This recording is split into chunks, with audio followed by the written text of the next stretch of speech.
Hi everyone, welcome back to the channel. In today's video, we're gonna talk about 5 credit card myths that you guys need to stop believing.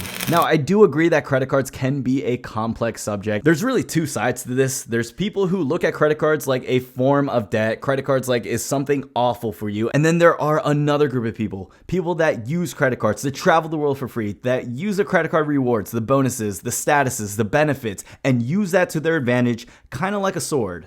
Whoosh.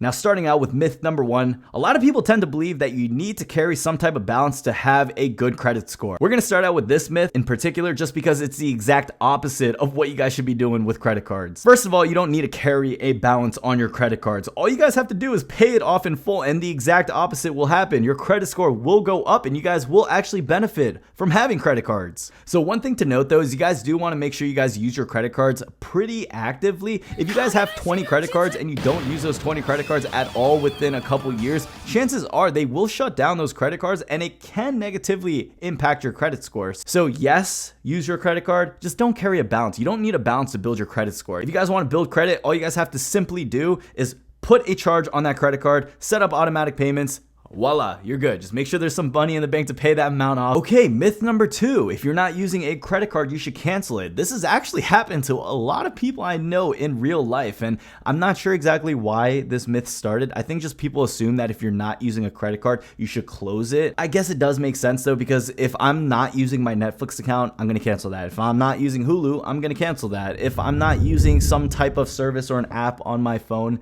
then I'm probably gonna cancel that. The one thing you guys should not cancel though is credit cards, especially if it has no annual fee. Holding a credit card isn't doing anything bad for you guys. It's actually doing the opposite of that. It's actually helping you guys. So if you have a credit card, say at the age of 18, I don't know, you're at Victoria's Secret for whatever reason and you opened a credit card there. Say you're 26 now and you decide to cancel that first credit card that you opened, you may actually see a significant impact on your score that actually tanks your credit score, because if you cancel that credit card, what ends up happening is you lose that history with that credit card. So this is really just how credit cards work, you guys. Please don't cancel credit cards. Please don't close credit card accounts. Usually it's better to keep a credit card open because it's going to have that account history that's going to improve your credit score. Now for number 3, you guys, this myth really irks me in a different way. Having a lot of credit cards is bad for you. You guys probably have heard of this a lot. If you're in the credit card rewards and points and miles game, you've probably heard this a lot.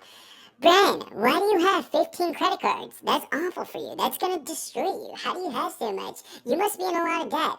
No, that's not how it is. You do not have a lot of debt if you have a lot of credit cards. In reality, having a lot of credit cards can actually help your score, because if you have a lot of credit cards, it means you have a higher credit limit. If you have $1,000 credit limit, $1,000 credit limit, and then you have like 10 of those cards, you will have a higher credit limit. So if you end up carrying a balance for whatever reason, that utilization on your credit card isn't going to be that significant because you have so many credit cards with so many different lines of credit. Now, there is an argument that having multiple credit cards can also be bad for you because you get a lot of hard inquiries or hard pulls on your account. Now, whenever you guys log into Credit Karma or you go into any other credit score checking app, it's going to say, oh, hard inquiries are so bad for you. This is why your score is in the 720 and it's bad for you. That's really not why it's bad. Hard inquiries reduce your score, yes, temporarily. But guys, listen, in the long-term run, these hard pulls really aren't gonna do anything bad for you. Having hard pulls is not the reason why your credit score is the way it is. All you guys have to do is pay off your card on time and you're gonna see your score slowly increase. Now, if you're someone who doesn't have that many credit cards and you guys are interested in applying for any of the credit cards, I do have affiliate links down below, which does support the channel.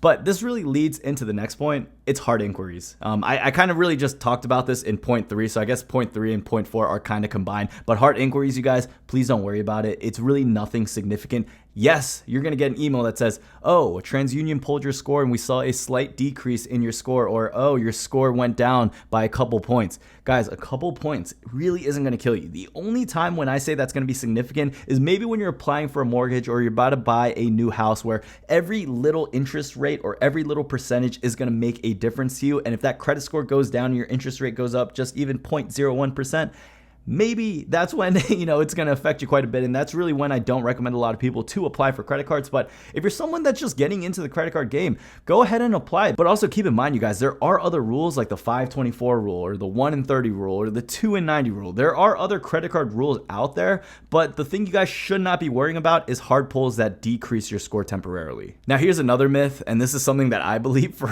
a really long time, and I think it's a good myth. This is one of those things where they say, oh, ignorance is bliss. I always thought that missing a payment means that my credit score is going to go down. I used to freak out. I was like, oh my gosh, I accidentally forgot to set up automatic payments for this month.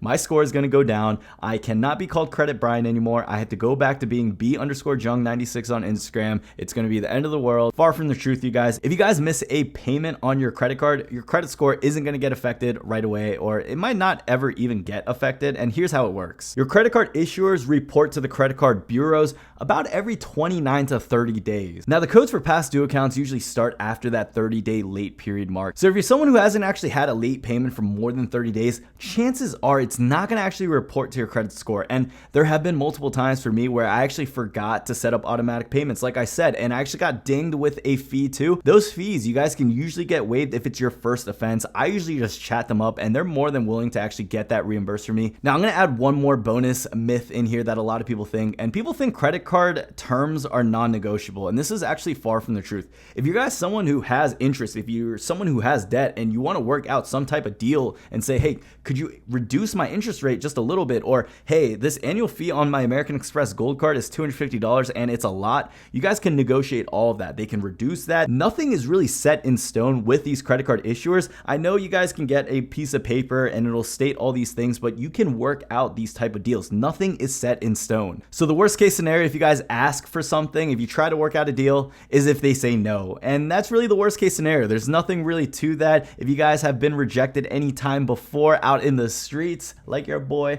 then you guys will know that that's pretty easy. That's something you guys can probably take. Now, guys, don't believe everything you hear from the outside world. Don't believe that credit cards are evil. Don't believe that there are all these myths that aren't really true. Do the research for yourself. I thought a lot of these things were true just because growing up for me, I realized how evil credit cards were supposed to be. But after doing just a little bit of research, you realize like some of these things are pretty ridiculous, and how these actual false myths and things came about, it blows my mind. So make sure you guys do your research and just have an opinion for yourself. Now, guys, I really hope this video did help you guys out. And down below in the description, I'm going to have affiliate links to some of the top no APR or the top starter cards that you guys can get into if you're looking to start your credit card journey. Yes, credit cards can be scary, but it really isn't that scary once you actually get into it. Credit cards actually offer a ton of value, and if you're watching this video, chances are you probably know about some of the value that it does offer. So I really want to make sure you guys maximize those rewards. I want to make sure you guys travel the world for free and understand the true value of credit cards. If you guys want to do that, just check out some of my other videos that I have on this channel, and also make sure you guys drop a like on this video because it's really going to help me out, get out to the world. Now, other than that, you guys, that's really the video, and like always, I hope I see you guys in the next one.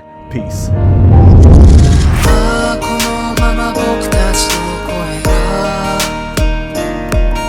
世界の端っこまで消えることなく